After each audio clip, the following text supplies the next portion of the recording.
Voilà, ça a du sens parce qu'à la campagne, avec la monoculture et les produits phytosanitaires, elles sont en train de prendre un mauvais coup, et donc en ville, elles se portent mieux parce que effectivement, il y a un effort de la part des collectivités et une prise de conscience de la part des particuliers. Les apiculteurs, petit à petit, commencent à tisser un maillage, c'est-à-dire que, par exemple, nous, en tant qu'association, on a proposé nos services au gros syndicat d'apiculture Midi-Pyrénées qui se trouve sur Toulouse pour à propos de l'essaimage, pour leur proposer, quand nous on est surbooké à cette période, pour pouvoir permettre à des apiculteurs de ces syndicats ou des apiculteurs individuels de récupérer les essaims.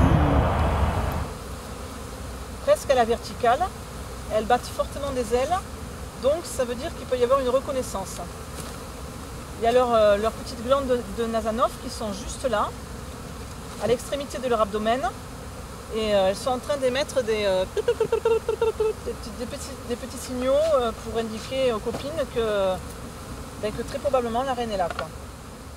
À partir de cette idée de sensibiliser les mairies, les entreprises, les mairies parce que nous adressons aux collectivités, donc aux écoles, aux CLAE, aux centres aérés pour toucher les enfants, donc, et pour toucher la population.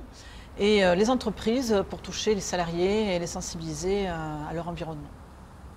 Les abeilles, elles sont soumises à une politique agricole commune, il y a de la monoculture, il y a des produits phytosanitaires, ensuite il y a des prédateurs naturels comme le varroa, comme le frelon asiatique.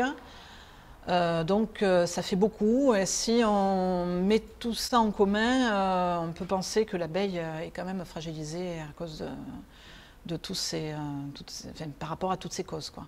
C'est un choix d'apiculture urbaine. Pourquoi? Parce que avant-guerre, nous avions une mortalité de 15%. Maintenant, il y a une mortalité de 70 à 80%. Où ça, en campagne? En campagne. Et en ville, nous sommes sur une mortalité d'avant-guerre, c'est-à-dire une mortalité tout à fait normale pour les abeilles. Donc ça fait quand même se poser des questions. En ville, on est obligé d'adopter un comportement adapté pour ne pas agacer les abeilles, quoi. Ça, c'est une évidence parce que, évidemment, ça se répercute dans l'environnement immédiat, quoi. Les partenaires reçoivent une analyse pollinique car il nous paraît très intéressant de voir évoluer l'apiculture au fil des ans. Nous avons un site qui est un site associatif, qui est sympa, qui est assez bien construit, assez simple. Et donc voilà, sur le site de l'association, vous pouvez nous contacter. Voilà. Et donc vous aurez les informations par rapport à l'association Abeillement Vôtre.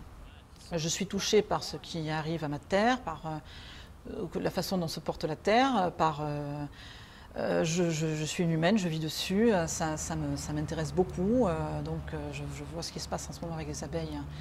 Voilà, je suis très sensible à ça.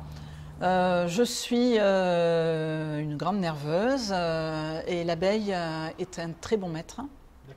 Voilà. Et la relation à la nature que j'adore, je suis en adéquation avec moi, quoi.